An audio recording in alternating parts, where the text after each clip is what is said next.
The Seahawks have some tough decisions to make in the secondary with contracts between Devin Witherspoon approaching free agency and Reek Woolen set to be a free agent next March. But there may be another player that's throwing a wrench into those plans. I'm going to be diving into how Josh Jobe has gone from waiver wire to emerging star here on our Tuesday edition of Locked On Seahawks.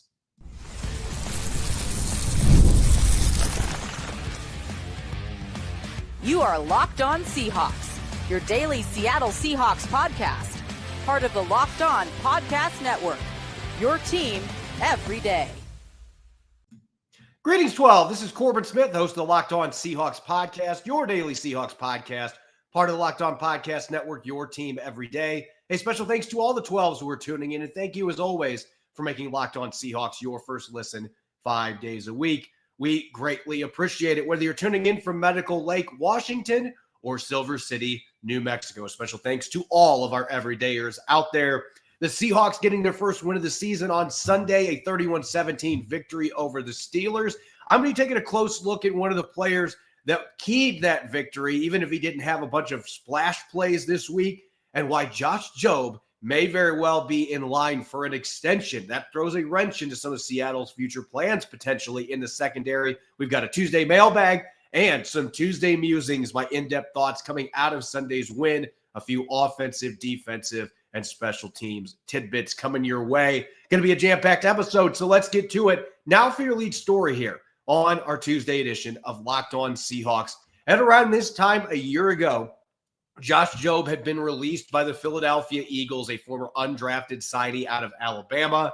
He was on the waiver wire. The Seahawks ended up signing him after he cleared waivers to their practice squad. And by week 7, he got his first opportunity to play significant snaps in a win over the Atlanta Falcons. Played really well, ended up starting 10 games for the Seahawks in their secondary. They re-signed him to a one-year deal. And going into this year, the big question with Josh Jobe is, what is he going to look like in a full season in a Seahawks uniform? Can he replicate the performance that seemingly came out of nowhere last year? And I think it's safe to say not only has Josh Jobe replicated last year's production, he has taken a massive step in these first 2 games and been a big part of Seattle's defense, giving up just 17 points per game, 17 points in each game to the 49ers and the Steelers. And there's been injuries in the back half. That was maybe the biggest question mark going into this game.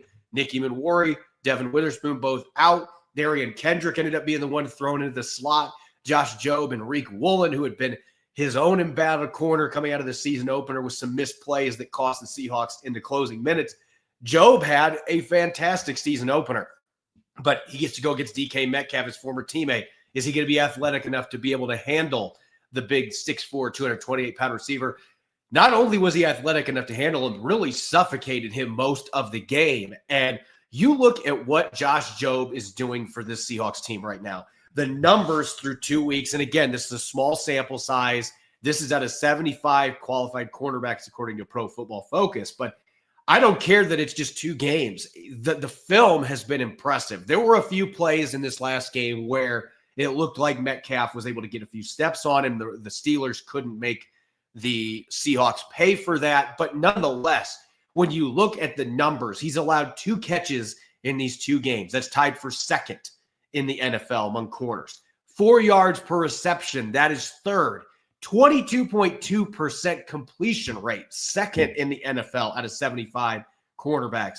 He's 12th in forced incompletion rate at 22%. He's got an interception, a pass breakup. His passer rating against right now is 0.0, tied for first, and he has first auto himself. He is giving up a reception every 36 snaps right now, and that, again, is number 1 on an island by itself.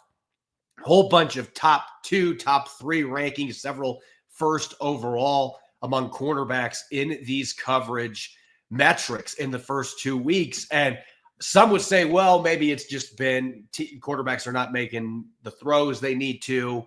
Maybe there's been some openings there. But Jobe has been playing really sticky coverage. This has not been a case where he's lucked out with the quarterback play. Yeah, he gave up the 2-point conversion the other day. He hasn't been perfect. No corner is perfect. But this kid has great short-term memory, which you have to have playing the quarterback spot.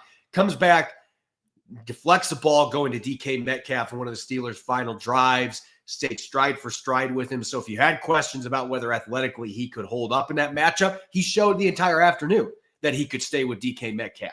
So I just think when you look at what Josh Jobe is doing now, this is no longer a fun story. And that's really what it was last year. Get this guy off the waiver wire. He starts, plays at a pretty high level, made some mistakes. His worst game was against Aaron Rodgers and the Jets last year. So going into this one, I thought Aaron Rodgers might go right after him again. And really, aside from a couple of throws that just didn't go Pittsburgh's way, didn't even attempt to test Josh Jobe most of this game. And I think that's telling where he has evolved, where he has improved compared to last year. Last year, he was just trying to get his feet wet in the defense, and now he really understands Mike Macdonald's scheme, what he's supposed to be doing it. Technically, he is sound. He upended a running back in a swing play in this game. So he's proven he has the physicality. He has the tackling ability. And so now you're in this really interesting situation if you're John Schneider in the Seahawks front office, because going into this year, yeah, Josh Jobe was a great story. You got him back for a cheap one-year deal. You love the affordable player that you have there, but he's not playing like a guy that deserves that kind of a contract right now. He is playing like a Pro Bowl, borderline all-pro caliber player right now. That is not hyperbole. That is the level that Josh Jobe is playing for the Seattle Seahawks, and he's catching the attention of the likes of Richard Sherman. If you're on social media, Richard Sherman has been raving about his play, and rightfully so, these first 2 weeks. Now you've got a really, I would say it is a potential dilemma, because Josh Jobe, maybe that's a player that you could just be proactive right now and say, you know what, you've done everything we've asked and then some since we got you from Philadelphia off waivers. We love how you're playing. We're going to reward you. We're going to offer you a 3-year contract worth $6-7 million per year and see if you can get Josh Jobe signed up. But then you have the question, what does that mean for Riq Woolen? Are you going to be giving Riq Woolen a big contract when you now have Josh Jobe in a middle-class contract at the quarterback spot, and Devin Witherspoon is going to be ready for an extension starting next March? That creates a little bit of a dilemma for John Schneider coming in. Maybe it doesn't. Maybe the Seahawks are going to this thing and, hey, we love Riq Woolen, but we're not going to pay anywhere close to market value for him because his play has been inconsistent. But Jobe throws a wrench into those plans if they have any sights on potentially re-signing Woolen. And you could make an argument keeping Witherspoon on a big contract and then having a middle-class deal for somebody like Josh Jobe, who's playing above that, in my opinion, right now. But he's going to get a massive raise with that type of a deal. The Seahawks, that's where he wants to be. You may be able to get that team-friendly discount on a multi-year deal that's going to give him security. You might be able to do that. And it opens up some money that you could have for other positions if you don't have both Woolen and Witherspoon on top 10 cornerback money, which that could very well be what the Seahawks have to pay to keep Woolen, even with his inconsistencies because of his athleticism, the ball production that he's had since coming into the NFL. So I'm really curious what this means. And maybe the Seahawks are still looking at this, well, it's been 2 games, but there's been really promising play for Josh Jobe dating back to when he got here last year. And it just seems like now he has transcended to that next level where he is playing like a top 10 cornerback. There's no question. The stats bear it out. The film bears it out. And he's still only 27 years old. So if you have the opportunity to get him inked here in the next few weeks, and John Schneider, that has been where he's made deals during the season normally, not with the big name players that were first-round picks or superstars that are looking for extensions, KJ Wright being the exception to that rule. But getting a guy like Josh Jobe inked up during the season, that would be the kind of player that would make sense. A guy that truly is a 1A Mike Macdonald player with his physicality, his toughness, his IQ, and just the way he plays the game. Getting him rewarded now, and he's never had that kind of money in his checking account. So I could see this being something that could happen here in the next several weeks. Seattle could very well say, we view you as one of our foundational pieces. You have earned that right. And I know it's only been 2 games, but we saw what he played like last year. We're seeing what he's looking like this season. He had a really good training camp as well. This is not a fluke anymore if you're talking about Josh Jobe. So I could absolutely see Seattle making a move on that front here.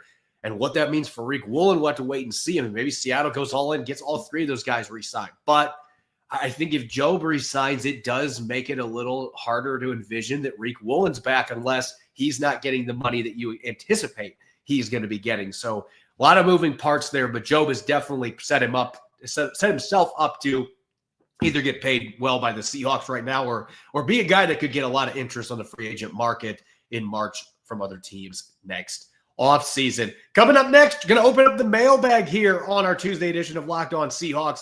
Dive into all your questions and answer as many as we can. That'll be coming up next. Stay tuned.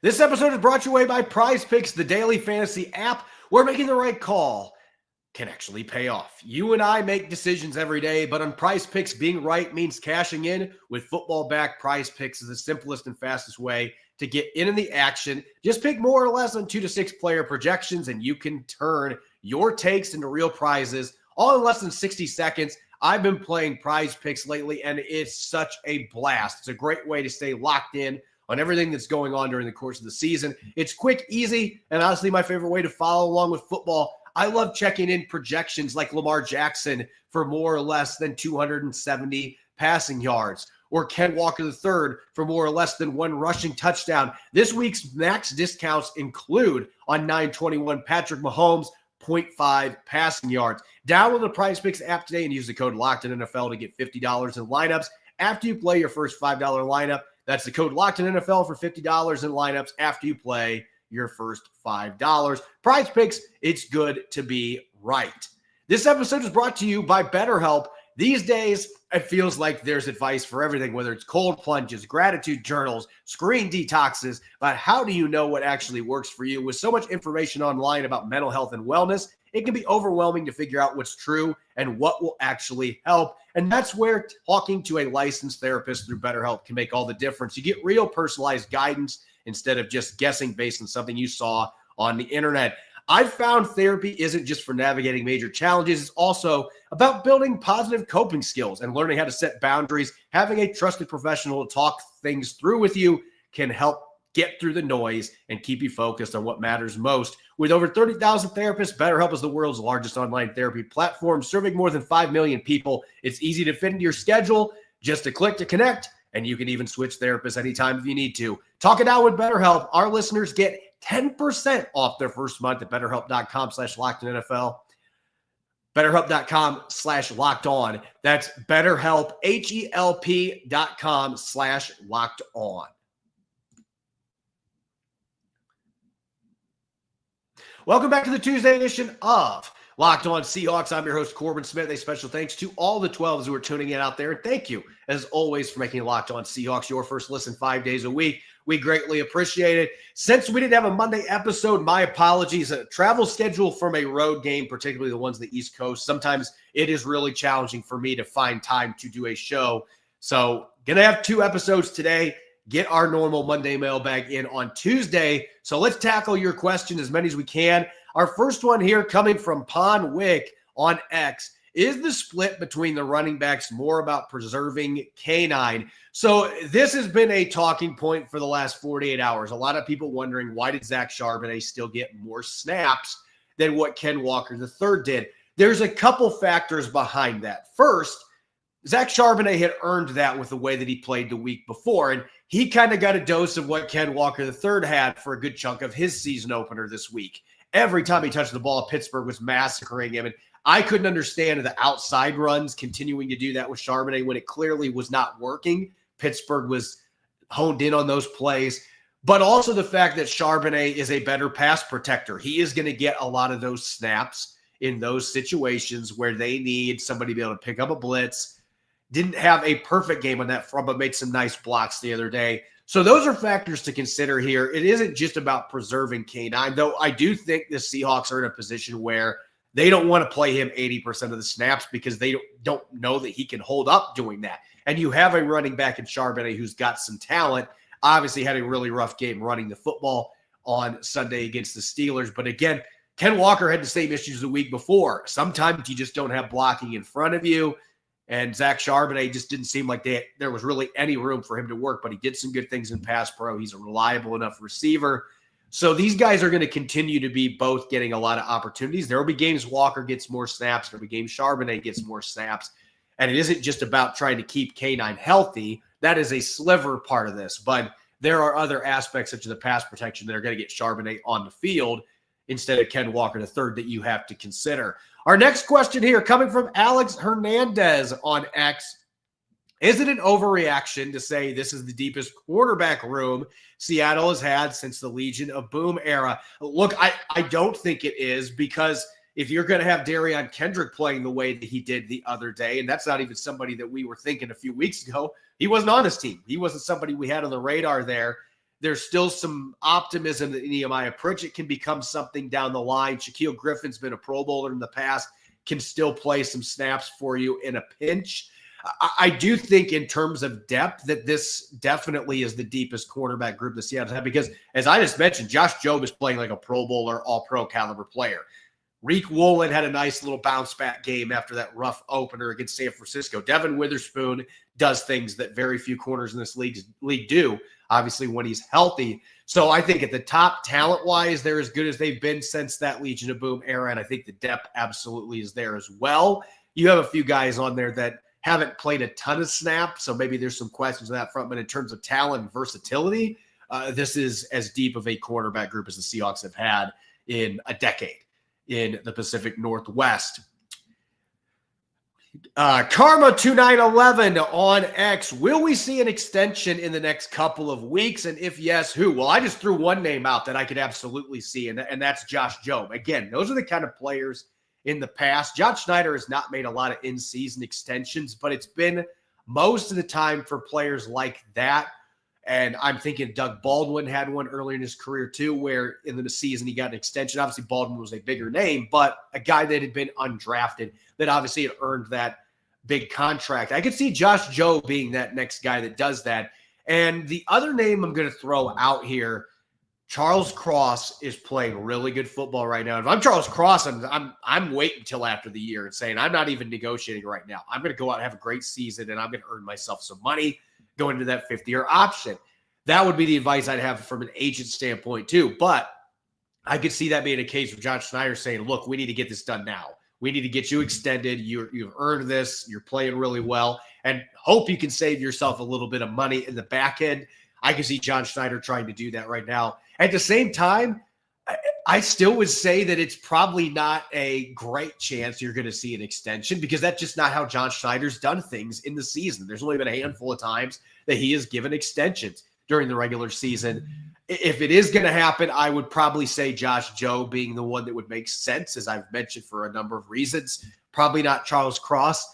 If it does happen, that's going to be a rare situation, because John Schneider just hasn't done that type of business very much this time of year. Maybe that changes having a different cap guy. They have a lot of cap space to work with right now. There's a lot of different variables that are different than what they have been in the past. So maybe there will be some differences that buck trends, but in the past, this has not been the time of year that John Schneider has made these type of moves. Lane Vanilla on Blue Sky.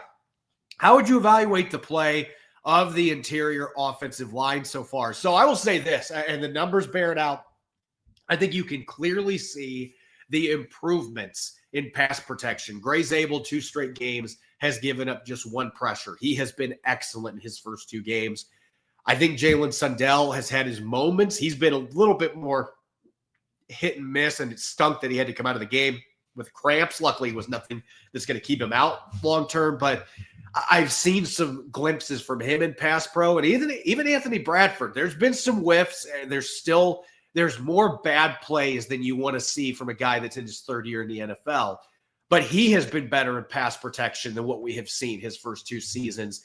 The run blocking has been much more inconsistent from this group. There's been some plays where Gray Zabel physically has got pushed around a little bit or hasn't been able to win the targeting battle in terms of position. Sundell, more times than not, has had issues with the targeting. And I think regular season speed is different than preseason. So there's going to be some adjustment there for guys who are first-time starters in the NFL. Bradford's whiffed a few times. He's also had some really nice blocks in the second level, though. So it feels like it truly has been a roller coaster with the run game, where you've seen some promising plays, which that's better than we saw a lot of last year. Pass protection, though, I've been really encouraged by what I've seen, especially considering this game you had to face Cam Hayward and some of the other guys that the Steelers brought to the table, more experience, obviously, than the 49ers had. I thought it was a really good positive step pass protection-wise, and the run game is going to come. I think the more snaps these guys get together in this offense, you already started to see that click a little bit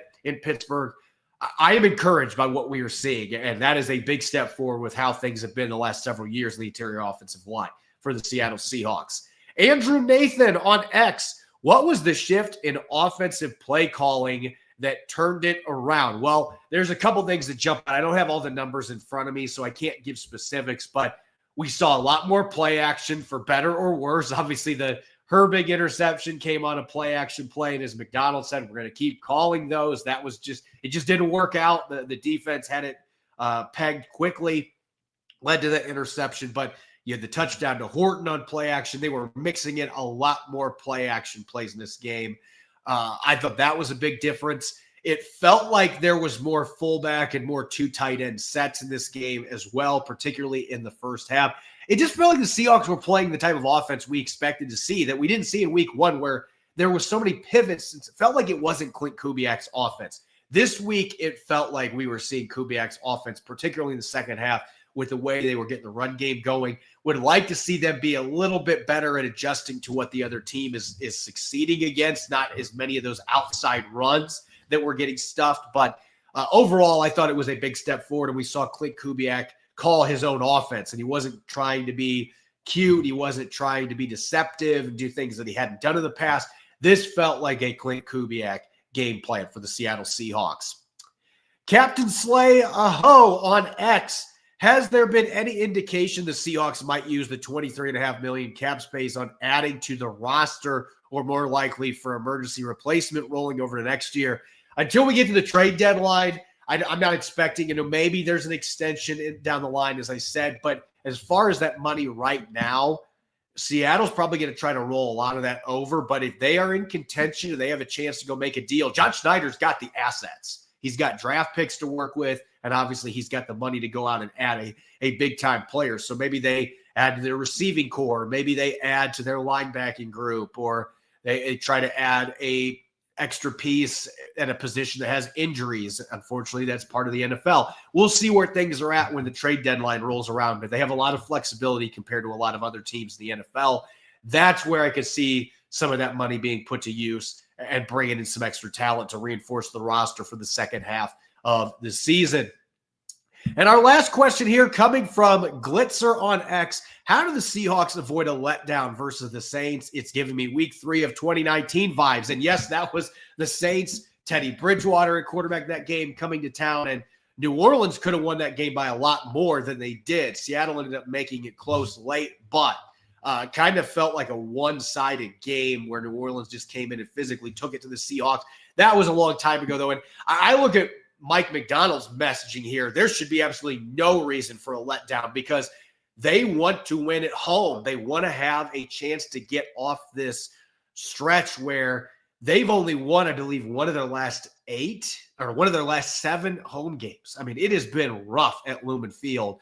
There is absolutely no excuse for a letdown. I don't care what team is coming in. And the Saints, San Francisco, albeit without Brock Purdy and some of their other players, the Saints gave them a good fight this last week. New Orleans is playing hard. You have to show up. I have no doubts that the Seahawks are going to do that. They are going to show up ready to play. They have not earned the right to have a letdown at home with their success or lack thereof they have had at Lumen Field. So I'm not anticipating that that's going to be a difficult message for Mike Macdonald to sell going into this week. They have a lot to prove in front of their home fans. It's a great opportunity to go out and get a big win and maybe blow out a team out. So we'll see. And that's not easy to do in the NFL, but I am not expecting to see a letdown. These guys are going to be ready to play. They have not, not that you want to earn any right for a letdown, but they have certainly not earned that right with their performance they've had at home dating back to the middle of last season.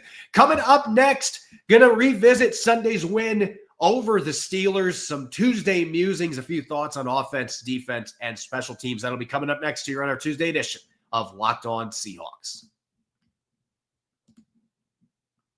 This episode is brought your way by Upside. Are you still paying full price for gas? Stop leaving money behind. Get real cash back every time you fill up with the free Upside app. Simply download the free Upside app in the App Store or Google Play right now and start earning cash at the pump today. Use my limited time promo code TOUCHDOWN and get an extra 25 cents back per gallon on your first fill up. You could make up to $300 a year just from buying the gas you already needed. At first, I thought it was too good to be true, but it's totally legit. Real people are getting paid just to make their daily commutes, and you can too. Plus, you can cash out anytime to your bank account, PayPal, or an e-gift card for Amazon and other brands. Don't let this offer drive on by. Download the free Upside app now using my limited time promo code TOUCHDOWN for a limited time 25-cent per gallon bonus. That's a promo code TOUCHDOWN. Offers vary by user and location. Go to upside.com for terms and conditions.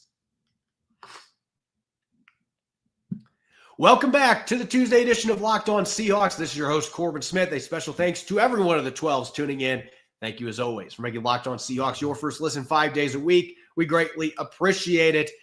All right, Seahawks getting into the win column for the first time this season. And, of course, it happened on the road. For whatever reason, Seattle has struggled to win at home, and they have been dominant playing away from Lumen Field. And that continued on Sunday at Acrisure Stadium.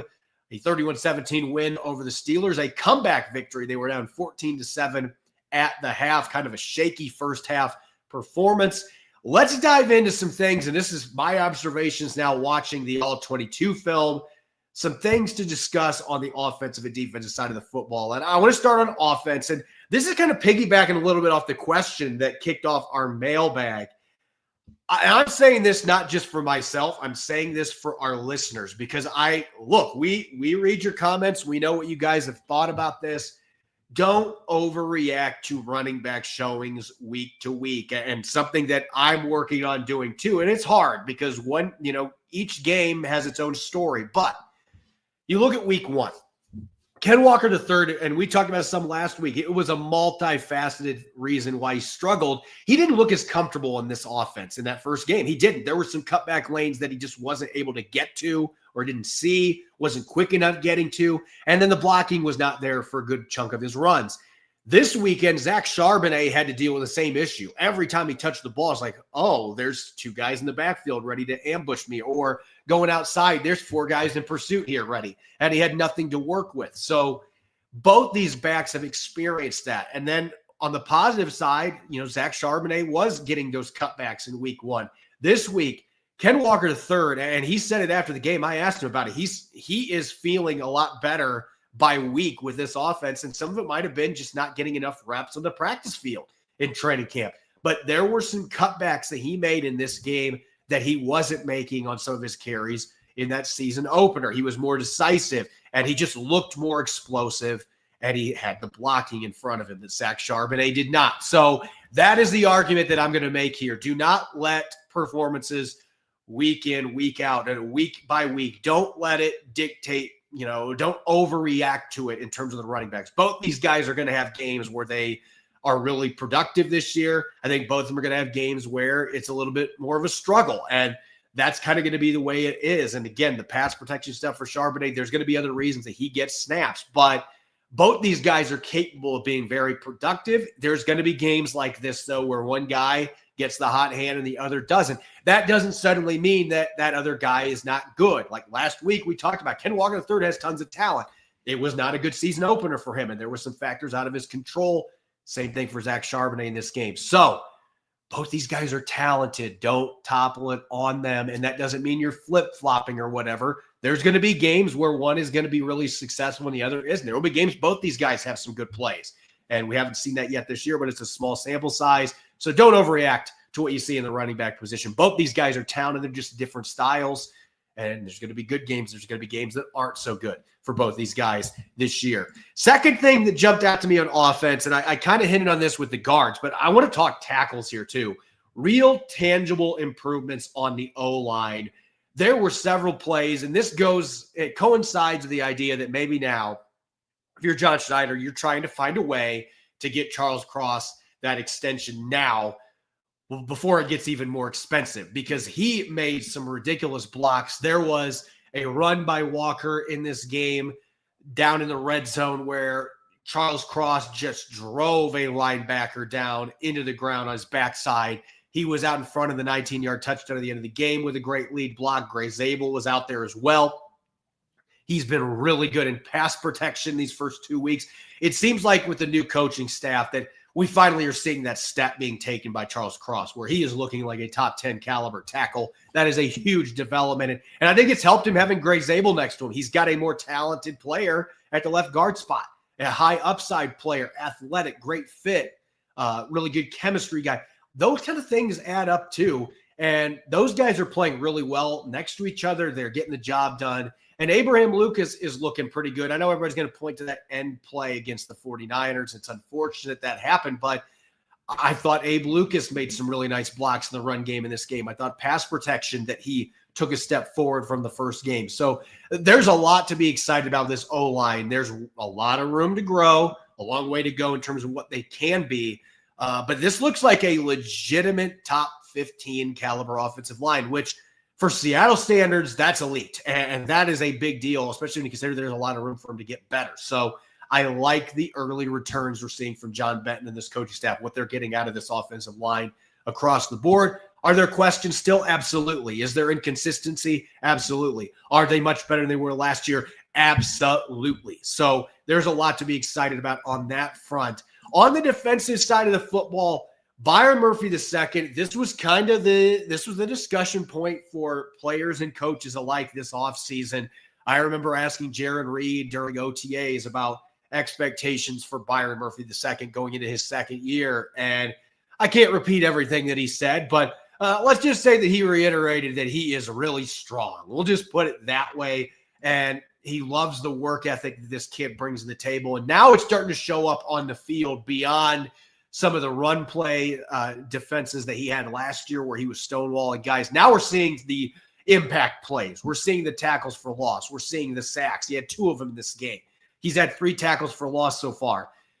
You truly now have a 3-headed monster because Leonard Williams is playing just as well as last year. Maybe it hasn't translated to sacks just yet. He has a partial sack in 2 games, but he's got a bunch of tackles for loss. He has been extremely dominant. Jaron Reed has gotten to the quarterback a couple of times. He's playing as well as he has at any point in his career. You truly have as good of a 1-2-3 punch there as any team in the National Football League. And if Byron Murphy II takes that huge step and he becomes a 7-8 sack guy this year and gets a bunch of tackles for a loss, you can make an argument this is the fiercest interior defensive line in the league in 2025.